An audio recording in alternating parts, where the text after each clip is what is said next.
creators and publishers overestimate the value of their work for training AI. You know, what an insult to say that our work isn't valuable, but If you could put a stop to it, we would do.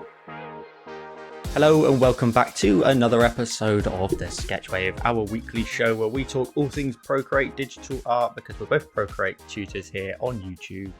My name is Joel, otherwise known as JoelCreate, Joel Designs, Joel Doodles, the list just keeps growing, and my co-host is the one and only James Julier. James, you've had quite a busy week. Obviously, we can see a difference in the backdrop. How has your week been? Yeah, I'm in my new studio. It's probably very echoey in here. I need more soft furnishings or just wall something to dampen down the echo in this room. So I only apologise if the sound's a little bit off. And yeah, I've had a strange week. I've moved house. That was a lot of work. I'm exhausted. I'm slightly losing my voice. Apologise about that as well. I also apologise that I didn't produce a video this week. So I've had all sorts of little minor, stresses and I wouldn't say catastrophes, but yeah, anyway, we're here. We're here doing this. We're not missing out on an episode of this, are we? So we're not. It got to late Sunday evening and people were knocking at my door asking, is James going to post anything this week? I was like, I don't know. I don't know what he's doing. I know he's busy. I could imagine though. I thought you might be like super busy with everything anyway, and it just happened to be that you might not get round to it, but you did get round to it. But we'll come round to that when we come to that part of the tutorial, the show. Have you had a busy week?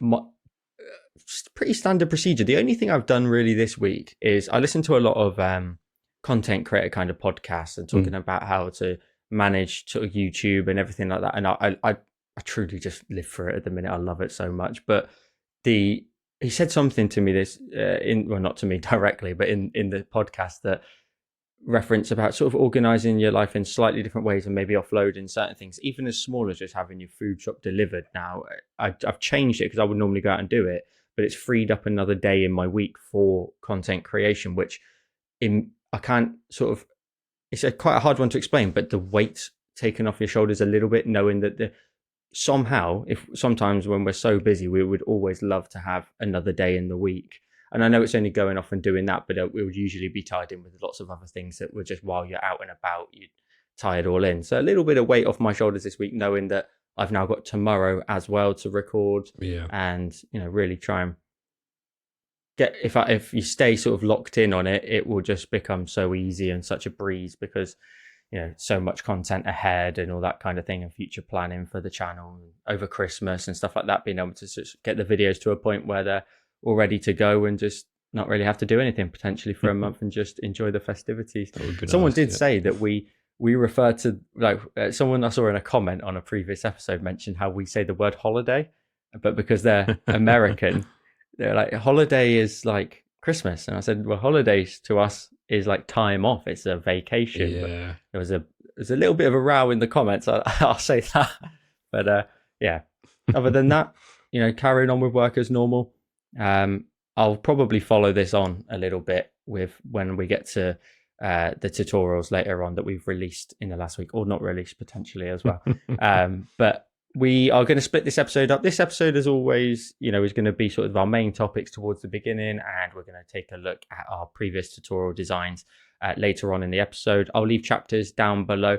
Bit of an easy one this week in terms of just the topics. We've got a lot of conversational topics, newsworthy kind of topics as well as a message that I've received as well, which we'll respond to as well. So the main sort of focal point really for this conversation is an interview that Mark Zuckerberg had, which was, I believe, with The Verge. And they have an article on their website where he was not quoted, but suggests in a way that creators and publishers overestimate the value of their work for training AI. It goes on to say, and I'll just read this first paragraph. Meta CEO Mark Zuckerberg says there are complex copyright questions about scraping data to train AI models, but he suggests that the individual work of most creators isn't valuable enough for it to matter. And I think up till that point, there isn't necessarily a quote in there from him.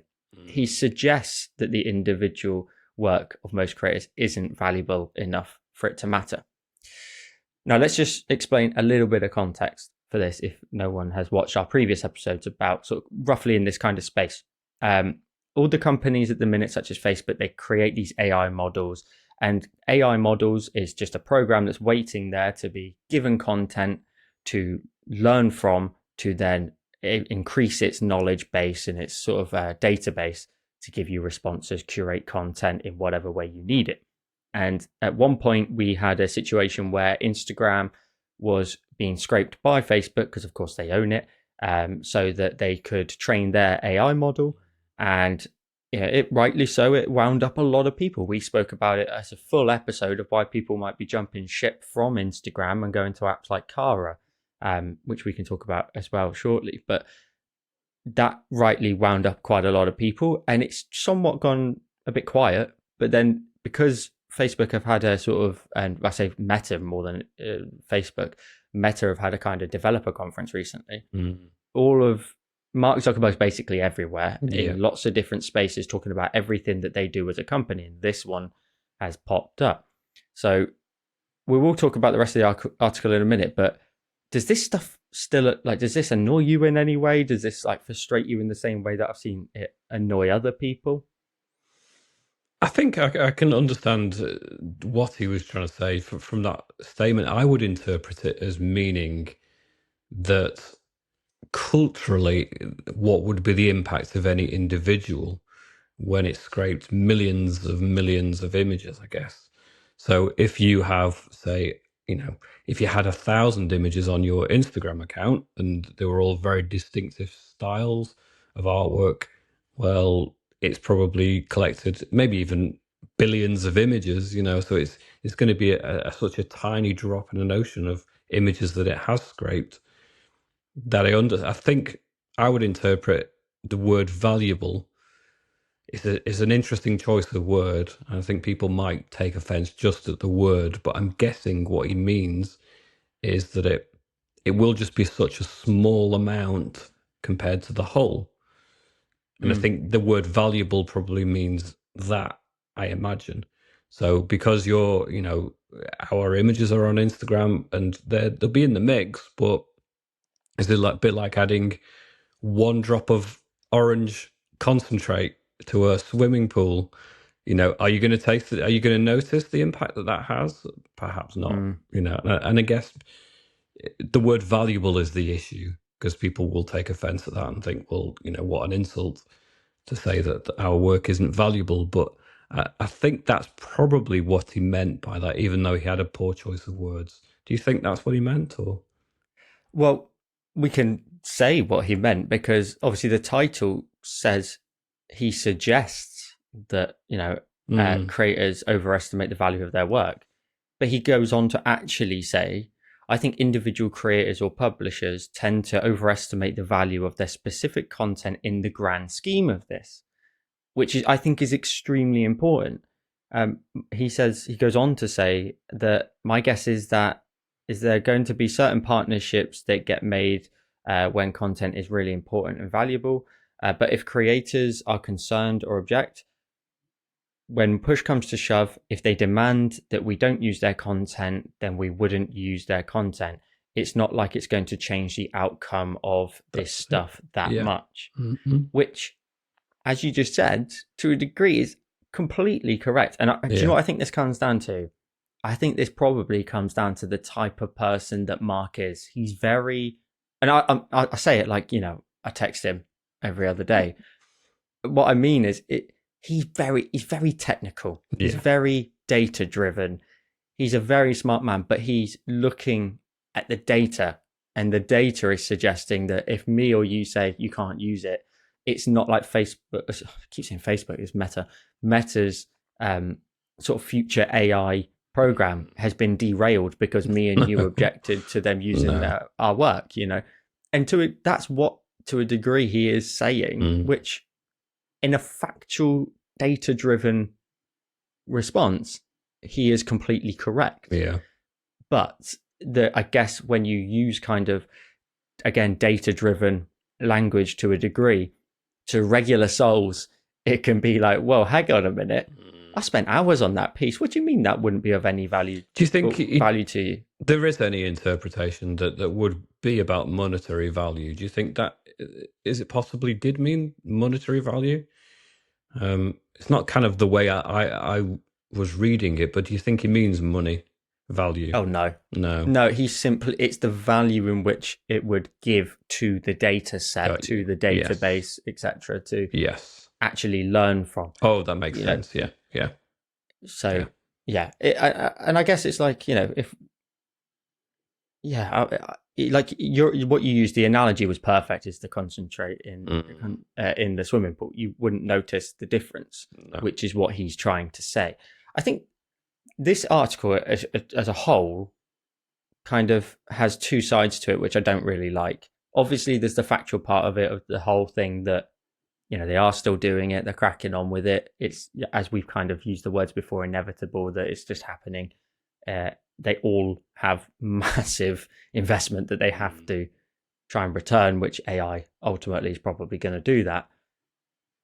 But then there is the fact that it's about curating a title that's going to get clicks, that's going to get us talking about it on this show and so on, where creators and publishers overestimate the value of their work for training AI, and a photo of Mark Zuckerberg. To me, it's that clickbaity kind of nature of life, when actually, if you read between the lines and you read it for what it is and what he actually said, they're almost two different things. One evokes emotion and one is just fact, if that makes sense. Which I think is why when we see a lot of these Facebook stories pop up, and people voicing their opinions and anywhere on the web, that if it's just that snippet and just that title alone, that's going to really wind people up and send everybody into a bit of a meltdown in a way that's, representative of the fact of what the title says. It would, that would annoy everyone. But there's the other side, the factual side of it. So I think it's tough, isn't it, these days, to, like, people have got to get clicks, people have got to get views. We might even title certain things in our videos a certain way to do exactly that. But there has to be a fair return in exchange, if that makes sense. And was his quotes used correctly?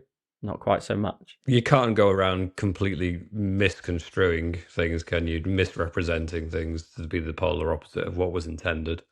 But I guess they were the words he used. So, it's a difficult one for him to get away from, isn't it, really? I think it's probably a poor choice of words. Like you say, he's only thinking about it from the data perspective, but not understanding how that would make individuals feel. But there you go. Mm-hmm. Yeah. And like I said, I think people are well in their right to write what they want, wherever they want to, based off the title, for sure. Just make sure to always do a little bit more digging if you can, just to triple check every little fact in there. This AI stuff, we try, and we kind of refer to it as Voldemort in previous episodes. We try to avoid it to a degree, but it's so interesting how it just pops its head up continuously. It's not going our away, space. Is it? No. And it's not even, it's more that, like, we can't get away from it as well. Like, we can't, it's really tricky to try and carry on, because if you're posting your tutorials and your content as images and TikTok, as reels and so on Instagram, then we are only adding to the pile of the data, so you kind of keep going round and round and round, and ultimately every week we're curating content for it. Yeah. Oh well. Yeah. So, oh well. Yeah. I mean, let's be honest. Let's also say that we have already said multiple times, if you could put a stop to it, we would do. We wouldn't want these things doing what they're doing to a degree to potentially, drop snippets of lots of different curators' content into one image, and therefore, because it's been dissolved, is it fair use kind of thing? We would happily rather that not happen. So I don't want people to start going off in the comments with us saying that it's happening, so we can't do anything about it. We'll just leave them to it. So True. That's just my last little stance on that one. Our second topic is that, referring to kind of taking breaks, because again, it might be worth you explaining a bit of context around your tutorial prior to getting towards it. So more the background of it, not the actual design, but the issues you face. Because when obviously I knew and we knew that you were moving on Friday. So you've obviously been extremely busy. And when you record on the Sunday, normally when we didn't see one on the Sunday, I'd naturally assumed that because of life and everything involved and moving and all the busy nature of what that can be, I thought you might have taken a break, which to a degree, I was like, man, that would be so nice just to have a break. But at the same time, I know the person you are to say, hang on, he wouldn't do that. These people Not have been turning up week after no. week for a long time. So talk us through then the issues that you had and also the concept of taking a break afterwards as well. Yeah, just a technical issue. I did record the tutorial and we can show the image, I guess, can't we? Quite pleased with the image. I think it came out quite nice. It did take a bit longer than perhaps I'd, intended it to. I thought, oh, this will be a straightforward one because I thought, well, I've been unpacking boxes, moving boxes, and we moved in on the Friday. And I had a day, Saturday, to unpack, and try and get the house in some semblance of order. And I thought, well, okay, if I just get past Sunday, then I can return to organising the house. With all the best intentions, I did the tutorial, I was there ready, and, I explained last week that my iPhone, which I've now got a new iPhone, so it should be okay. My old iPhone, the battery died during the making of the one the week before. It was the week before. And so I used my partner's phone, and then plugging the cable into it, I don't know, it went a bit dodgy anyway. So I didn't realize the sound wasn't working until I reviewed the footage. I was like, oh, strange. I must have the volume down on this device, and then I tried it on my iPad, and there's no audio. And so subsequently, I tried to figure out what the mistake was, whether it was the cable thing or some setting I'd accidentally put on the new iPhone because it's a new iPhone, the other one as well. So anyway, I can't really get to the bottom of it. I can only think it's the cable that's damaged in some way during the move. Although I'm using the same cable now, so I don't understand it. The cable that I'm using now that is attached to this microphone and the iPad that I'm using, it's the same cable. So who knows? Who knows? But like I was saying to you before, the realization I spent I get up at like 6 a.m. It's stupid, I know. I get up at 6 a.m. on the Sunday. And then I guess by about 9 o'clock I was done. It was a bit after 9. And normally I'd have a good 4 or 5 hours worth of editing to do. And then when, I almost threw my iPad at the wall. I was cursing a lot. But then once I just accepted that there was nothing I could do to change the fact that I wasn't going to get a tutorial out this week, I kind of started to enjoy the fact I wasn't going to have to do 4 or 5 hours worth of editing that day, and subsequently I can't do an extended one this week either, So I just accepted the fact and I'm going to give myself a few days just to, get myself in order, unpack the house a little bit, get my voice back to normal as well.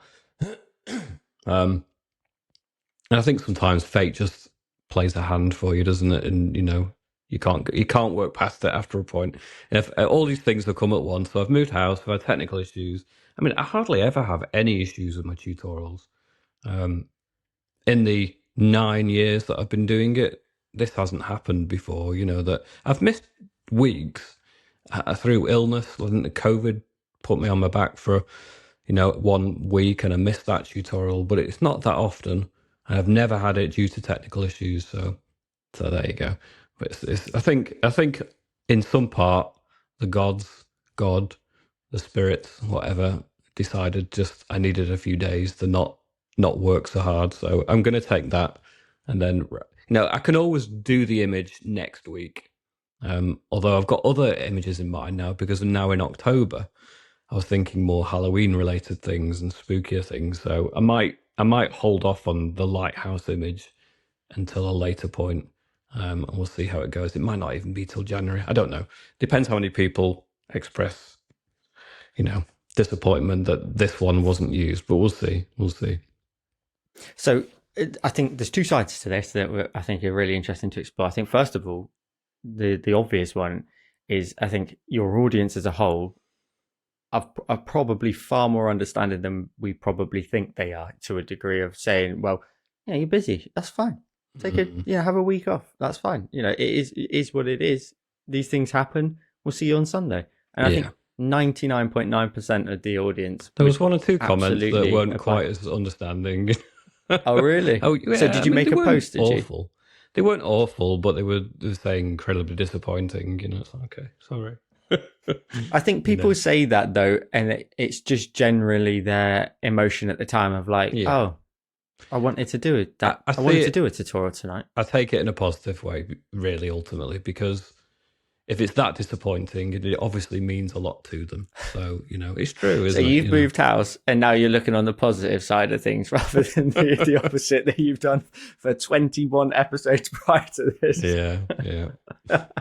But I think there's also a really interesting side of it where you, as a creator, there's a lot that you just have to deal with up here on your own. And I want to dig a little deeper into that of, did you feel like there was any kind of pressure, or did you feel like any emotion in terms of like, if I don't post this, what's it going to go down like? Are the people going to be disappointed?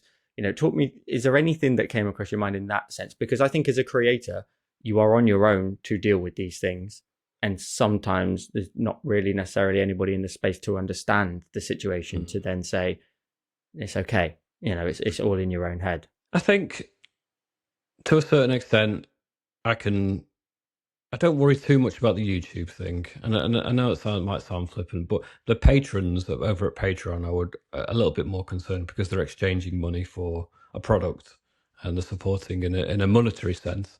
And I know that the vast majority of people will understand that.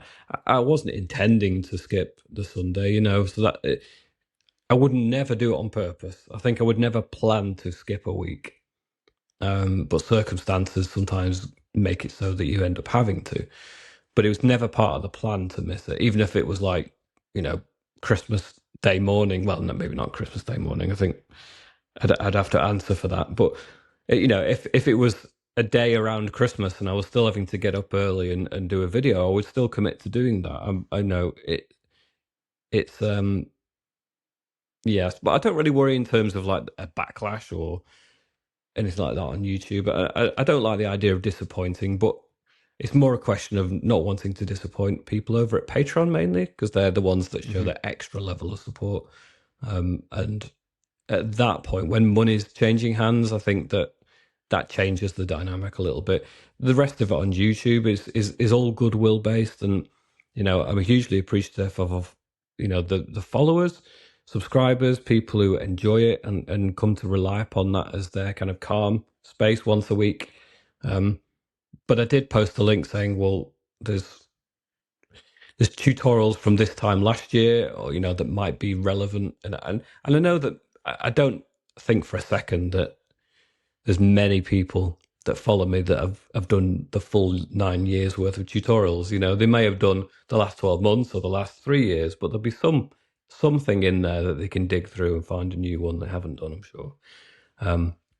But yeah, the Patreon side of it. And a different aspect is more the pressure as being a YouTuber, because YouTube doesn't, give you any slack. The algorithm doesn't care if you're ill or you're moving house or you've had a technical issue. The algorithm can be quite brutal, and if you see a dip from week to week, it can just grind your channel into the ground, and you really have to fight hard to kind of bounce back a little bit. I've done that several times over the last few years, where things have sunken into a real trough, and then you have to dig deep, change the format, change the subject matter, and try and dig yourself back out of that. So I was a bit concerned that would be the case, but I seem to be enough on a bit of a roll at the minute, and it's been relatively forgiving of not having done it for a week. So I feel quite fortunate that I've had a few days off, but I shall be back on Sunday. I mean, how do you? What's the pressure like for you? How does it make you feel? I know that you plan ahead quite a lot and you have several tutorials done in advance. How would it make you feel if you missed a week? well, we could get deep with it in terms of how it actually makes me feel, but it it's weird, isn't it? If I think about it, my mind just immediately goes, that's just never going to happen. Like, you're never going to allow that to happen because you'll have curated content in a way ahead of time that could be repurposed. But I'm probably overlooking scenarios in which there would be no way of me sitting at this desk and recording, those types of situations that would not allow it in any way, shape, or form. But if it was to happen, yeah, I'd probably be. I can sympathise with this. What you were saying of you'd be sort of maybe overanalyzing analytics for the next few weeks, if not longer, to say, damn, was it a bad tutorial I released this week? The week after. Yep. Or is it actually that it never got put out because YouTube was annoyed with me for taking a 1 week off? And they do, to a degree, say, many times that, you can take breaks. It's doable. You can still do it. Yeah. I think the reality is very different, that you're not there. You're not available. If someone walks past the shop that they go to every week and then it's shut, for a little bit longer again, you think, well, they don't. There's a limit, isn't there? Yeah. I won't go into town again to go to them anymore because every time I go, they're not there. And I think it's good. I mean, I've seen, for example, Tati Works is back. Posted a tutorial on her Patreon, I think it was, or was it YouTube? Yeah. Which is great to see her back because she's so close to hitting such a huge milestone. But how that will affect her from taking time off. This is solely on YouTube's side of things. We do not know any circumstances whether we need any anyway. We don't need any. But from a YouTube point of view, what will happen there? But yeah, from my own personal point of view, I guess taking a week off would be pretty tough. And I guess that's why I work ahead of time with getting Patreon videos done, because the Patreon ones, they can be recorded, edited, uploaded same day, and they are done and banked for time to go. Whereas the YouTube ones are usually 2 weeks. So I've at least got like a 2-week window to potentially get something done. And that's just because I put my patrons' names in the videos. Yes. So I record it, I'll leave it on my hard drive for a week. So the sort of Monday before it comes out, and then I will upload it with everybody's name and go from there. So I think for me, the whole thing with YouTube is you have to have put time in for it to ever grow into something you want it to grow into. Yeah. And before you even put the time in, you have to have the desire and sort of head focus to be like, I want to achieve this. This is what I want to achieve. I want to do it. I want to grow it. I want to get it to a point. This is not just a hobby.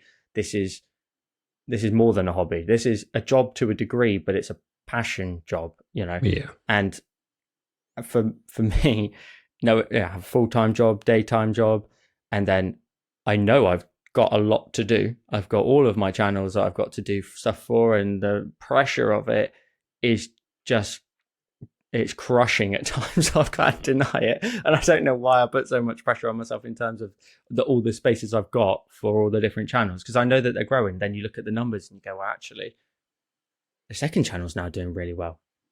I now need to put as much time in on there as I do on the JoelCreate channel. And now do you ever wow, see a time that you might feel you have to streamline it more? Is there any possibility that you would just say, no, I'm just going to do the one and move forward with that? Me as a person, I don't think I could probably let it go. I mean, I would. It's happened before where when I set up the second channel, it became a lot in terms of the workload. Yeah.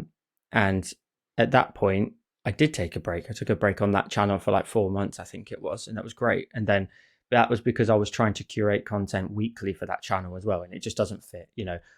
If I'm already recording a Patreon video 1 week, in the same week I'm recording a YouTube video, we do our show now. I'm doing my Discord Doodle challenge, which is a fairly small video, I know, but it's another task in the week that otherwise you could have been drawing, in that time slot. And then I was like, making weekly tutorials for the second channel, and I was like, this is just becoming too much. So we stopped that, and now it's more, I'll probably put one up every 2 weeks, but that's kind of my goal. But if it's 3 weeks, it's 3 weeks. That I've explained to that channel before it's based off of my energy. If the energy's not there, or we're busy, or anything like that, it just won't happen. No. I'm not going to force it. I'm not going to break myself to do it. But my fear, as you were kind of saying, is if I had a week off, or I stopped making content on the YouTube side of things, I would fear the sort of repercussions of that in the algorithm of the home screen of recommended and so on. And then would I just be taking 2 steps back to have a week off, kind of thing? Can you take time off elsewhere in your week to restore your energy levels, or just relax in a certain way? And to a degree, the way I work also allows me to, if I want to take 3 weeks off, no one would ever know, other than you'd be sat here on your own on a Tuesday night. But I wouldn't be making any content. I would have that time off, and I could rest my brain if I was just absolutely burnt out. And I really understand your Patreon side of things. The content being curated for those people. Yeah. That it because Patreon is such a wonderful thing. It's a place where people can support content beyond just YouTube. Personally, just support that person. And you get to know your patrons. I know so many of them. They all reach out to me. They message me, and you get to know them on a different level. That's just a comment on a YouTube video. They'll send you messages. They'll update you on their lives. There's some patrons I know exactly what they're up to, how their hockey games are going every single week with their family and everything like that. And I love that. And then if I wasn't to curate the content for them, it's almost like you're sat opposite the table to that individual and saying, I'm really sorry, I've just not done what you want from me this week. But because it's that personal level, I know that other person on the other side would actually be like, Joel, it's okay. We know. We know you're tired. We know you're exhausted. You've worked really hard. We appreciate all the hard work you've done. Take a break. And I know that they would do that. And I think that would be the same for your audience, simply because we're all in the same space together, in the Procreate space, that they would give you the time off if needed. And like this week you said about not putting out the extended version, I bet there are tons of tutorials that people haven't done on your channel, which there is probably an extended version for in the catalog. And I can guarantee that they would have gone back and go, wow, I didn't even know there was this content here in this period of your channel. And creating that content. So have you seen anyone create any previous tutorials? Because I've already seen someone post one of yours on a Facebook group and you mentioned it, I think, in your post that you posted on your YouTube channel. Right, okay. Specifically to the 3 that I linked this time, have I seen any versions done? Not necessarily in response to that. Maybe I did. Oh, maybe I did actually. I've certainly had comments. And I noticed that a couple of the videos had a bit of a bump in the analytics from posting them as a link, because you can post in the community tab on YouTube and then it almost appears like you posted a video, just because you can link through an older video. So there was a bit of a bump on that video, which was it was one that I really quite enjoyed doing and was quite pleased with. So it was quite nice to see that one get a little bit more appreciation. Because some of the candle in a jar. Yeah, that's the one. That's the one I've seen in the Facebook group. Because they get a bit lost sometimes. They have the moment, especially when they're a seasonal one. If it's an autumn themed one, for example, it might have a couple of months where it's high up in the algorithm and it's getting all the attention, and then it fades and fizzles out, and then it doesn't really revive too strongly even the next autumn. It's kind of been and gone. So there are some, I don't like to refer to my own work this way perhaps, but there are some treasures hidden there that just don't cycle round again, ones that I'm really quite pleased with. Like when we did our 5 favorite tutorials, there was the snowflake one, and I don't think that is ever going to necessarily pick up steam again even the next year. It doesn't seem to work like that, the algorithm. It doesn't recognize, people will want to watch this again because it's Christmas or it's winter. It kind of, if it fizzles out and the audience is no longer clicking on it for a sustained period, then it dies a death and it's gone. Apart from the few people that are willing to dig back through your portfolio.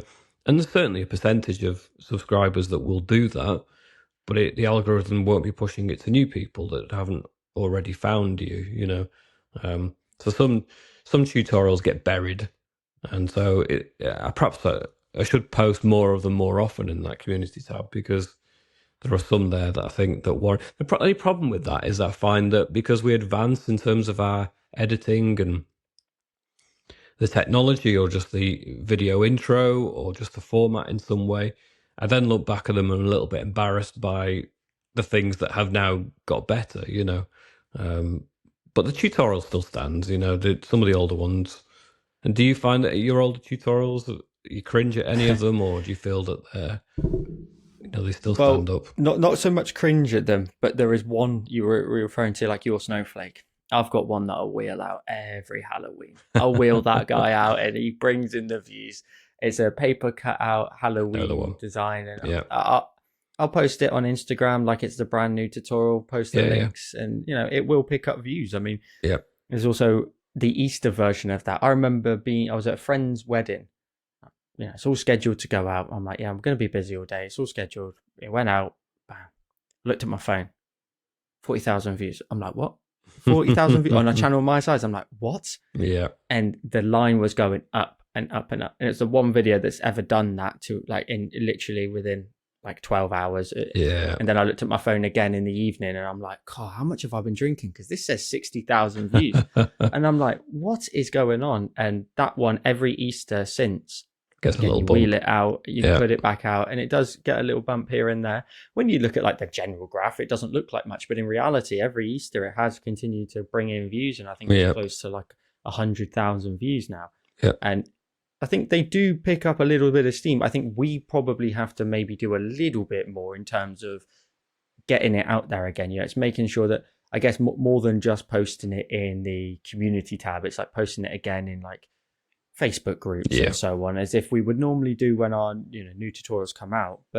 And I think, like you said, there's more people that come into this space that have never seen your work before, and there's so many people that join the Procreate space every single year that definitely didn't see it last year and the year before. So it's worth putting it back out there. And for example, I've updated the channel yesterday, I think it was, to at the very top now it's a playlist of all my Halloween tutorials to accommodate for October. So I'd have those playlists. I add to them every year, and then they get put towards the top of the channel. So when people visit it, it's available. They can see it. I think playlists are they will get a good answer to that issue, aren't they? I think I need to dig through my playlists and just organize them a bit better, and just put seasonal ones, summer paintings, autumn paintings, spring, winter, whatever. Plus, like Christmas ones and Halloween ones. It's a good idea. People ask me what's a good, easy tutorial to start with, and I always struggle answering that one. I've tried to make a folder of easy beginner tutorial as a playlist, but I struggle to determine. I mean, other than the length of the tutorial, I find it difficult to say whether it's an easy one to follow or not. Do you have that difficulty of identifying what would be an easy one or a difficult one for other people, other than the video length? Yes and no. I think sometimes I think we design content based on different purposes in different ways. I think if you were to make a tutorial that's aimed for beginners, it would still have that James Julier sort of landscape aesthetic to it, but there may be things that you do in there that make life easier for certain people, or explain things a little longer and this, that, and the other. Whereas if I make something for like one of those types of videos, the design is reeled in terms of complexity to accommodate for a new beginner. So they can just get started with basic shapes and make their way up through the tutorials. Like you said, though, it's very tricky to know. We never know the other person on the other side. It's like when people tell you to slow down in your videos. Like, I can sit and wait for 10 seconds, but that would drive some people nuts after I finish doing every single task. Also, the duration, you're never going to click on it because it will be 3 hours long. It's true. And you go, I'm not sitting through 3 hours just to watch that kind of thing. So it's YouTube. People don't know. People can hit pause, can't they? And rewind. But if people don't know, you can slow our videos down. You can slow the videos down in the YouTube player to half speed, turn on subtitles, and you can follow along at a much slower pace. My voice gets a little bit deeper. If you speed me up, it gets a little bit higher. But, you can slow the videos down and take them at a slower pace, even just 0.75 if we're talking too fast. And I know a lot of people do that in the different languages as well. So people that, if English isn't their primary language, they will slow the videos down just with captions turned on, just to aid that process of breaking down the dialogue. So yeah, I can't remember where we got to with that. Oh yeah, in terms of making the tutorial for beginners.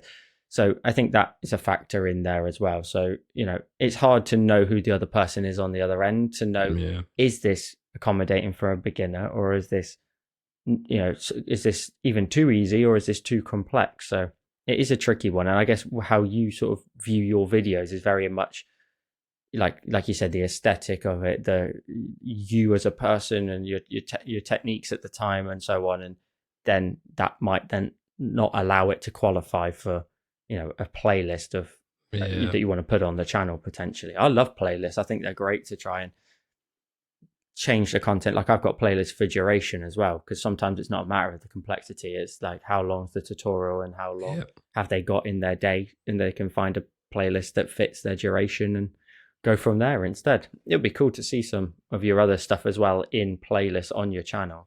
Do you have any playlists on the channel at the minute, or is it simply just... I do have playlists. They're a little bit neglected. I have a select few, like how to draw trees and paint trees. So anything that is prominent in terms of trees, I shove that in there. Or, but then there's there is a playlist which is called how to draw landscapes, and you can imagine it's just hundreds of videos now. So it's kind of a little bit of a joke as a playlist. Really, it's a bit too long.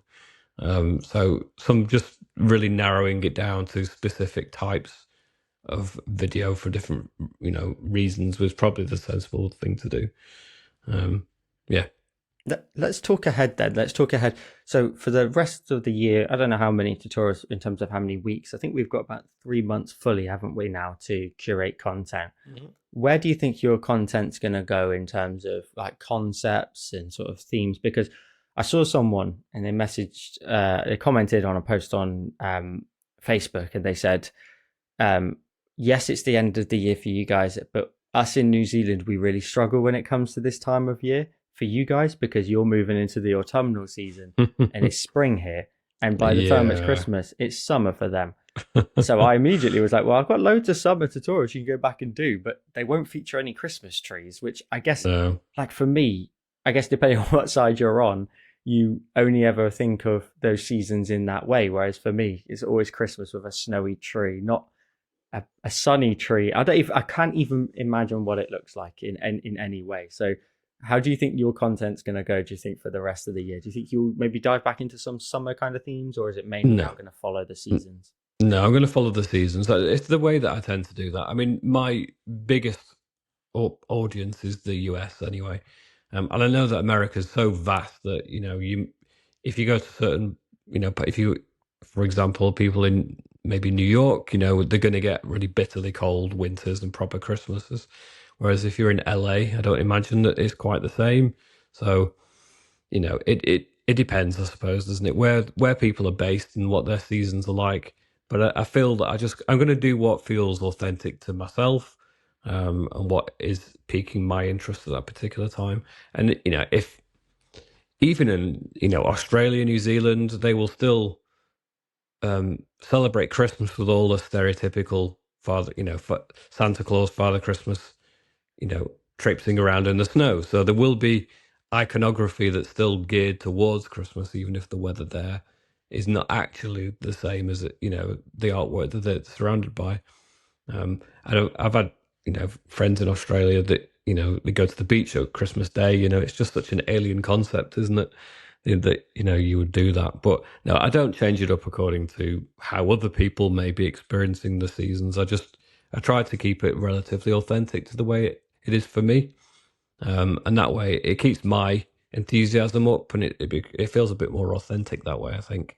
In terms of how I'm gonna, what am I gonna do in the next few months? I've got Halloween images, spooky images, and then obvious snow, landscapes, Christmas themed things.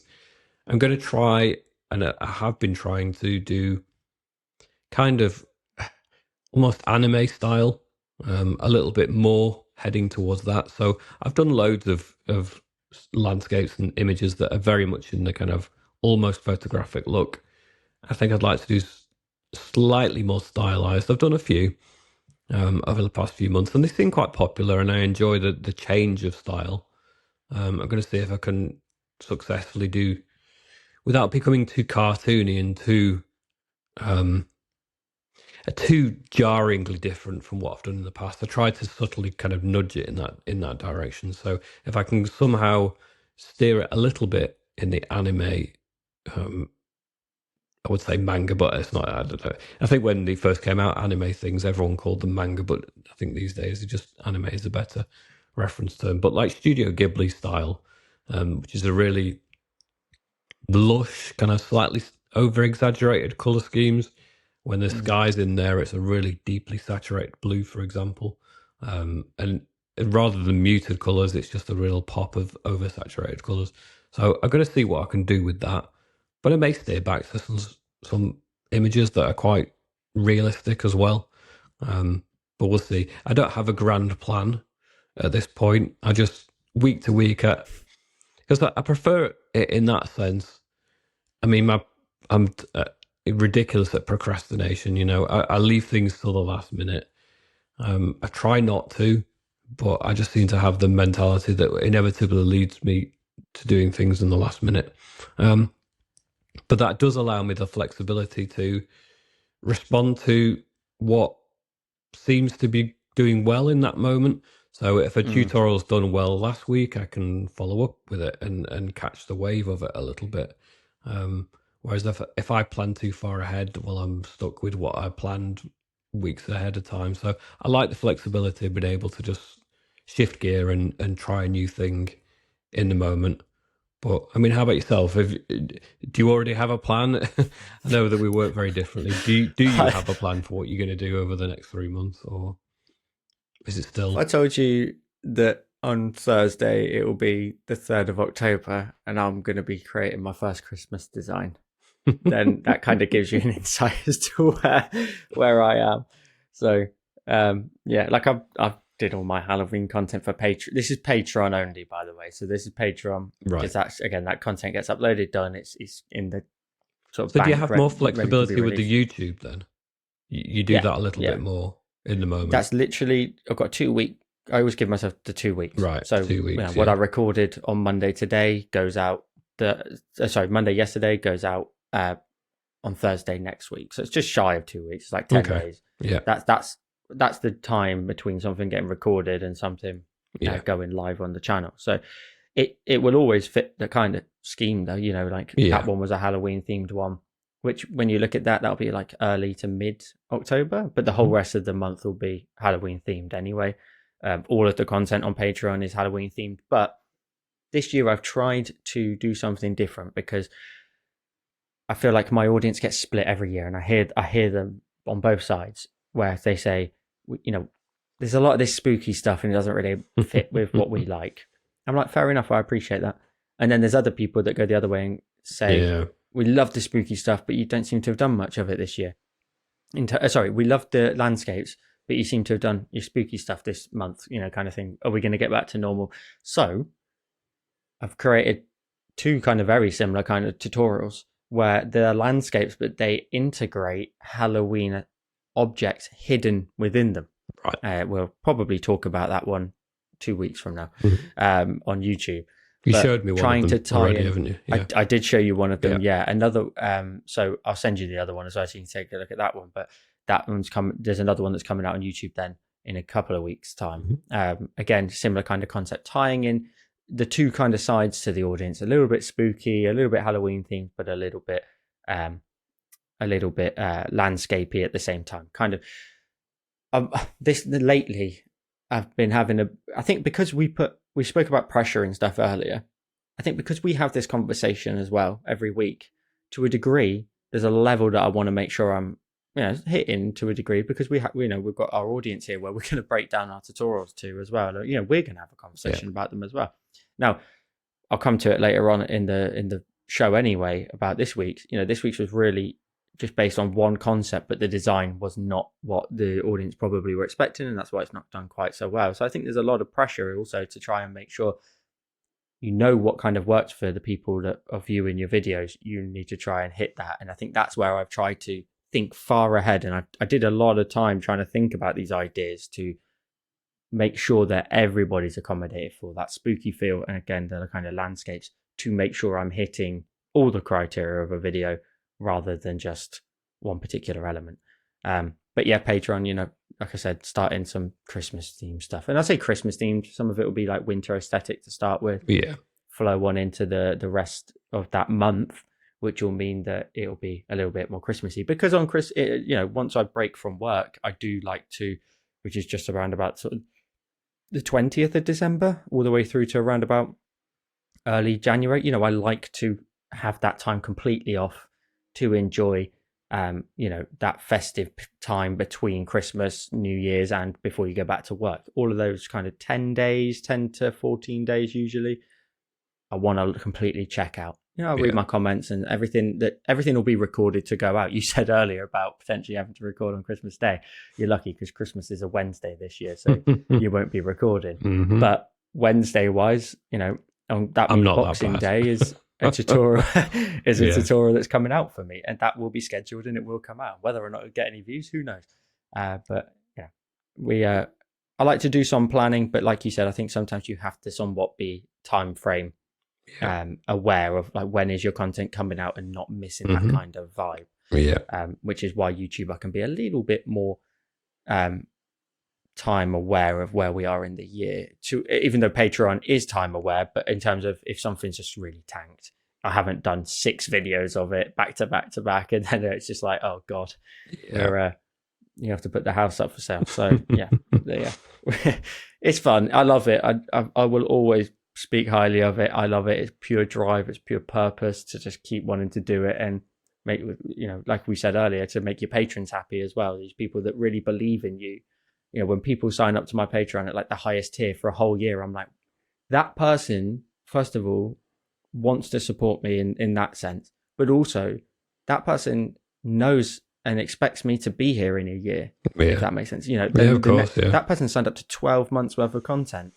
I'm now not in a negative way, but I'm indebted to that person now to say, I'm gonna buy. You know, I will achieve what you want from my Patreon. You know, I will bring you that content. I will provide it to you, and there's so much positive that comes from that, of them joining for a whole year, and you're like, whoa, that's nuts. Do you have yearly on yours? We're going it comes with a bit of a discount, so there's quite a lot of people do the year straight away, you know, because of the discount. It's absolutely. It's strange because then it comes as a lump sum, doesn't it, at the end of that month, rather than it being an amount every month. So interesting. I had a message on Patreon, and this is, I'll find a little sort of mini topic, really. A quick question: why are our canvases different, James? Why are mine 2000 by 2000 pixels, and yours is, I don't know the measurements, 238 millimeters or something like that? 210 by 290, is it? I think. I forget now. I should know it off by heart, but I say it enough times. But yeah, 294 by 210, I think. I had a lovely message, really nice message. Shout out to Darren. And it followed on to say, I love you and James's content, but bizarrely, your canvases are completely different. Why is that? Why do you do one thing in the way you do it? And is there a purpose behind it? And quite frankly, there is no purpose behind it from my side. What about you? Do you have any particular reason why you go for an A4 size? Because yours fits A4, which typically would be measured in millimeters, whereas mine is 2000 by 2000 pixels. That's just the main difference between them. I think just because I come from that traditional background more, I think I always used A4 paper, and so to stick with the physical dimensions of the A4 piece of paper or canvas, and just then translate that into digital format, and it feels it's almost nonsensical because you can zoom in and out, and you can zoom in to make it the size of a bus. You know, in effect, you can look at it that closely, but yeah, I just, for some reason, I just find comfort in calling it A4 and think of it in terms of the dimensions of an A4 canvas. Yeah. So your canvas size, obviously it will come up in Procreate as millimeters, and as I said, mine comes up in pixels. There is no difference between them. It's just a measure of size. That's all it is. Yeah. In fact, your canvas size is 2,480 by 3,508. So we're not a million miles away from each other in terms of canvas size, although you are almost double in terms of the width there, or obviously depending on what orientation you have in there. So there is no difference between them, but it's more if you were to try and put some sort of logic behind it in terms of why you would do things in a certain way, then you would want to accommodate for what the purpose is of your design. If your sort of final sort of plan for your design is to print it and put it into a frame on your wall, what size is that frame going to be? Create a canvas potentially that is that size or bigger, so that you've got more space to play with, and you can cram in some more detail, and it could be compressed down into a smaller size potentially. But most of the time you kind of want to accommodate for exactly what the size is of the canvas that you're potentially going to print it out on. Mine is simply 2000 by 2000 pixels because I believe it's big enough that you can go ahead and add some good amount of detail in there, and it shouldn't get pixelated very easily. But also it accommodates quite well for social media, only in a sense that it's not too big that it's just not going to work on social media. Most images content that you see on like Instagram, for example, the ideal kind of sizing is 1080 by 1080. So 1080 pixels by 1080 pixels. Yeah. That's quite a small canvas. So I just wanted to try and make sure the canvas was a bit bigger so you could accommodate for more detail. It still looks good on Procreate when you're zooming in, etc. But not too big that also people wouldn't be able to follow my tutorials. And if in terms of they wouldn't be able to follow because they wouldn't get enough layers from their device. The larger the canvas size, of course, the less layers you get. We did a quick test just a second ago before. I've got my iPad here looking at the differences in the layers between the two different canvases on my iPad anyway. On my iPad, a 2000 by 2000 canvas gets me 129 layers available, and on your canvas size, James, which is the A4 size, it's 56. So that kind of says the differences there in terms of your canvas size will also affect potentially your availability of your layers and what you could potentially use them for. But you shouldn't really need to go to that many layers. You could probably compress them down. It's a lot of layers. It's quite a long. That is a lot of layers. And to be fair, 129 on a 2000 by 2000 is, I'm never getting anywhere near that. And that would be a monster of a canvas. It'd be almost unmanageable amount of layers at that point, wouldn't it? It'd be horrendous to keep track of what's on what layer. So, yeah, absolutely. So that's a quick, easy answer for you, Darren. Hopefully that answered your question. If anyone ever has any questions that you'd like us to answer on the show, by the way, you can drop us a message on any of our platforms. There is also a link to a form in the description down below if you want to submit a question. Let's wrap up today's episode by looking at the designs from the tutorials that should have come out or have come out or maybe shouldn't have come out last week. So we're going to start with, I'm just going to start with mine so I can just quickly get it over and done with. This was just a very simple one, landscape in a circle design. The whole concept is based on a triadic palette. So the palette I provided was one singular strip of colors, and then we went to the harmony tab in the palette and the color section to look at the triadic colors in there. So each one of those, there's green tones in a gradient, basically. Like each layer is a different tone, getting slightly lighter as it gets further back. And then we were utilizing the triadic option to bring in purple, which we use for some low shadows, and then the yellow to add in some kind of very simple tree-like aesthetics to the top of the land and lighting. The palette, I actually love it. The design is very simple. Almost like a pearlescent, almost like feel to it. Like somehow. An pearlescent, iridescent, all of those types of things. I was really happy with it. And I think the actual layout and composition of it, I would love to try and fit some, like do it again, but with a really detailed version instead. But yeah, it was just trying to show people the differences in those palettes. I'll probably go ahead and do future videos. Maybe there'll be smaller videos like released on like a Tuesday or something to show off the different types of palette and the different harmony options. You've got split complementary. There's another one as well. So yeah, that was just a little sort of hopefully like an eye opener to people that option is there, and there are other ways to find additional colors for your palette. Because I know a lot of people struggle with finding colors for palettes and what goes with what. So you can utilize the Harmony tab. We'll move on because it was a lovely little 10 out of 10 for me this week. But this would have been a 1 out of 10. People don't understand what the 10 out of 10 means, do they? I mean, oh no. I know. Okay, 10 out of 10 always sounds like, oh, that's great. That's true. Good oh yeah, that's so true. Actually, they're probably like, this guy's never happy. Okay, so in our YouTube app or in the back end, it shows you your last 10 videos, and then it ranks them based on views in the same period. So in the first half an hour, 10, isn't it? That's what it means. It's 10th out of 10. Yes. Yeah. So it's not number 1 out of the last 10 videos in terms of performance, like first place. It's 10th place. Yeah. Yeah. So listen, let's move on past my depression. I don't want to linger on that unnecessarily. No, thank you. I really appreciate people might not understand. No, it does make sense. Yeah. Well, it makes sense to us. Sorry, but yes, it's the worst out of the last 10. Talk me through your design then. Of course, we're aware of the circumstances of it, as you mentioned earlier. Yeah, so I mean, it's filmed. I've done it. In terms of the actual image, I want to do more autumn ones in a sense, but I was in that limbo. I've done a couple of autumn landscapes that aren't Halloween, and I want to do Halloween, but there's this strange in between period. So I thought I'll do something a little different. I did a lighthouse design, which I was really quite pleased with. I think I think it's got the kind of classic things that I tend to go for in terms of that warm, glowing light, textures in the clouds. I struggled a little bit with the geometry of the lighthouse. That all went a little bit, it took me a long time to get that. I think if I was, I'm going to have to do it again. If I'm going to release it as a tutorial, I will probably streamline it a little bit better this time and get the geometry of it a little bit, get there first time a little bit better. But the overall image I was quite happy with. The windows are a little bit wonky because they're squared. Although there are angles and they're distorted, they don't kind of curve with the cylindrical shape of the lighthouse.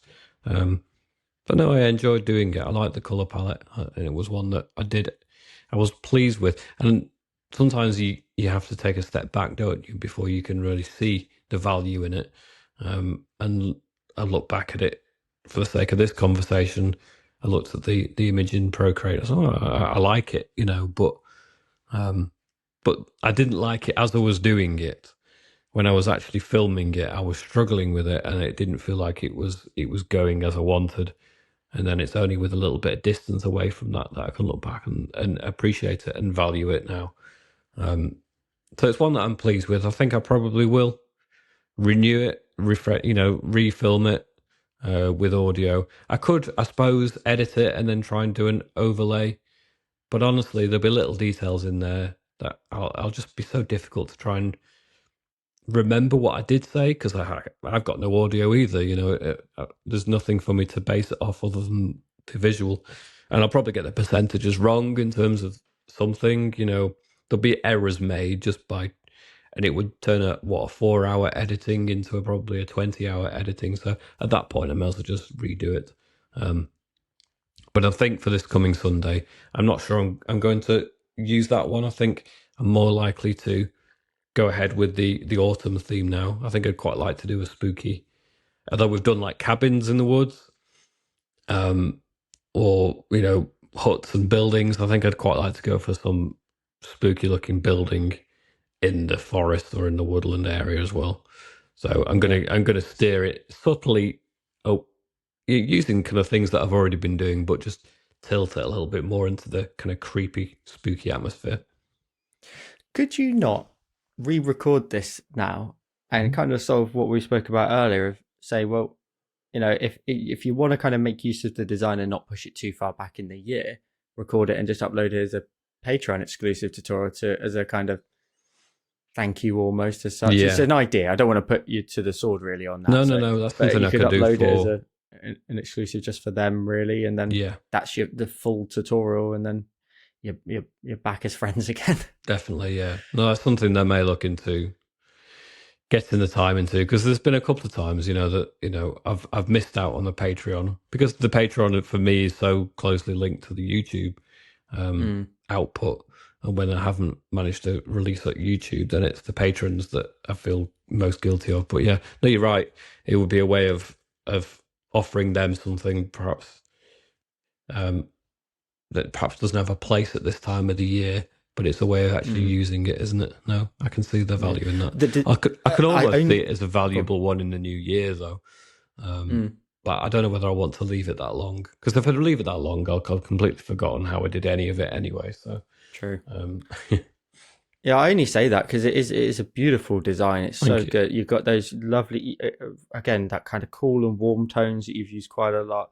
And it just sums up, like you said, like it's a very James Julier tutorial. You've got the sky work in the background. I love the fact you've blurred it as well, just to, I think for some people looking at this as well, and because some of your content, I would imagine to some people to a degree, and that this is why you say it as your intro, like would be quite, you'd look at it and go, I don't think I can do that. But that's you then say, no, I can guide you through this. I will show, we will make something amazing that you probably didn't think you could curate. But I think this one, having that blur in the background, might actually say to people, you don't have to do, we don't need to sort of hyper focus too much on the background element. Our main subject is simply the lighthouse in the middle, even though the background doesn't suffer as a result. The colors are still amazing in there. They're nice, and you've got the level of depth just as the sky starts to compress as it gets further away. It's a beautiful sky scene alongside the glass as well of the lighthouse. Looks awesome. The glass is actually really interesting because I think glass as a whole is it's quite tough to make work. Sometimes people can overdo it with too many shiny elements in there, and it maybe doesn't reflect real life too much, and it doesn't. I think people try to overcompensate for the fact it's transparent. You want to just you do want to show that there's glass there, but without adding too much to it. And I think you managed to do a really good job of just adding those tiny little bits of accent between the sort of bar lines there. Is that something? Have you done many items with glass in? Not too many. That I found that was difficult. I was trying to add highlights to it initially, and then it almost worked better just by darkening up the light that was coming through. So it's almost like it's got a filter on the glass. Okay. So actually, it looks slightly darker, rather than it being super reflection. It's more about just the light that is coming through. It gets dulled down a little bit, so it's obviously creating a bit of a barrier to the light that's coming through. I found that more successful way of doing it, rather than concentrating on the reflections and adding too many bright highlights on it. Yeah, awesome. And what brush did you use for the stone then of the lighthouse? Because there's a nice little bit of grain in there. Heavy metal. Yeah, I've never even heard of that. It's is it industrial? It's called industrial, okay. I think. Yeah, I'll have to take a look. I've never. Do you know what? I don't think I've ever used a brush in that category. No, this is what we say all the time. Yeah. We don't. There's some, to a degree, a lot of the time. There's no need to go buy other brushes. Procreate has so many brushes. You just have to experiment and doodle with them to find their purpose. Yeah. Maybe even make a note somewhere in a document or in your notes app or on a free form, what do they call it when you like the mood boards. I've debated doing one of those where I have leaves and wall and water and so on, and then adding brushes to that list in terms of maybe their name or a screenshot to say these are the ones I can use for these when I want to curate that type of element, so that I know what to go back to. You can build up your own kind of library and say what these are good for. So yeah, I'll have to check that out. I've never even heard of it. But great design. It's a shame it didn't make it onto YouTube. But if it gets re-recorded, I'm sure everybody will be really happy with it. Yeah. Awesome. Well, we've had a great episode as always. Thank you so much for an awesome conversation. If you are watching and you have stayed with us right till the very end, we need an emoji, because we haven't done this for a couple of weeks now. We need an emoji that you can post in the comments. Have you got one off the top of your head? Maybe a little spider. It's almost The Halloween, spider. so something creepier. Spider. I like it. I like it. So drop a spider in the comments down below. We will know that you made it till the very end, and we appreciate all of your support. If you want to support the channel, the best thing you can do is subscribe to the channel. It helps us out a bunch. So hit the subscribe button down below. Drop a like on the video. Share the podcast or share the show with your friends. And hopefully we can continue to grow this awesome project. We've had lots of great feedback. We continue to do so every single week. So that's what spurs us on to really carry on with this. So thank you so much for watching. We'll see you again next week, and we'll see you in the next one.